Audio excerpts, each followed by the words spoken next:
मौलवी और उसका कंजूस शागिर्द। एक दफ़ा का जिक्र है कि किसी पेटू मौलवी के यहाँ एक बच्चा पढ़ा करता था। मौलवी साहेब को जब इल्म हुआ कि उनका अपना एक डेयरी फार्म है, तो मौलवी साहेब बार बार अपनी क्लास के अंदर बच्चों से कहा करते थे कि यार ये तो बड़े ही कंजूस लोग हैं, अपना ही डेयरी फार्म है, इन्होंने कभी ना तो मुझे रोटी खाने का पूछा और ना ही दूध लस्सी मक्खन का पूछा। ऐसे भी शागिर्द होते हैं क्या? वो लड़का रोज़ाना शर्मिंदा तो होता, लेकिन कंजूसी की आदत घरेलू उसके अंदर भी पड़ी हुई थी। इसलिए बार बार मौलवी के इसरार के बावजूद भी वो मौलवी के लिए ना कभी खाना लाया, ना ही कभी रोटी, ना ही लस्सी और ना ही दूध।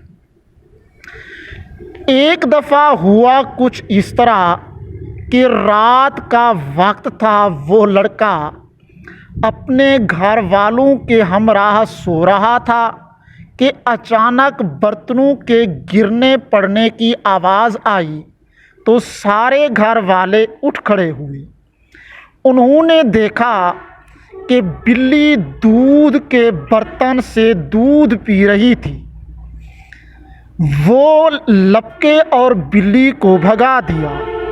सब परेशान हुए कि अब इस दूध का क्या किया जाए। उस लड़के का वालिद दूध को उंडेलने जा रहा था, फेंकने जा रहा था कि उस लड़के के जहन में तरकीब आई और उसने अपने घर वालों से कहा, मौलवी साहेब रोज़ाना तंग करता है कि आपने कभी खाना, लस्सी, मक्खन और दूध से मेरी तवाज़ो नहीं की, इसलिए मैं चाहता हूँ कि आज मौलवी साहिब की ये आरज़ू भी पूरी कर दी जाए।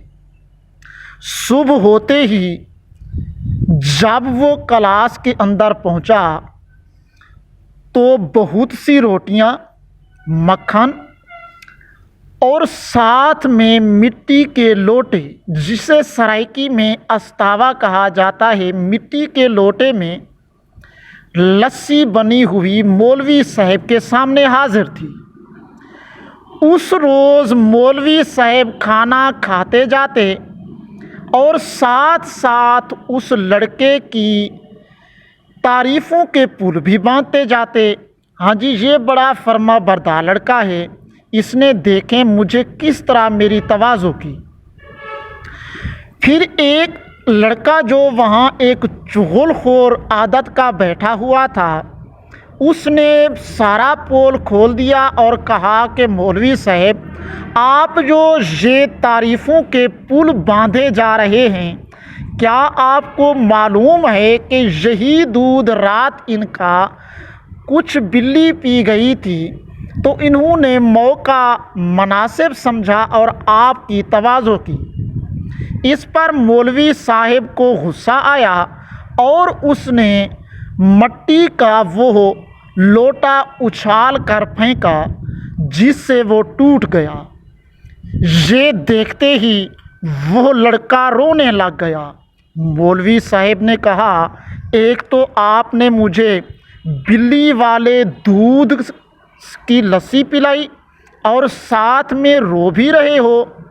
तो उस लड़के ने कहा, मौलवी साहिब, किसी चीज़ का कतअन अफसोस नहीं, अफसोस सिर्फ इस बात का है कि यही लोटा लेकर मेरी दादी जान वॉशरूम जाया करती थी।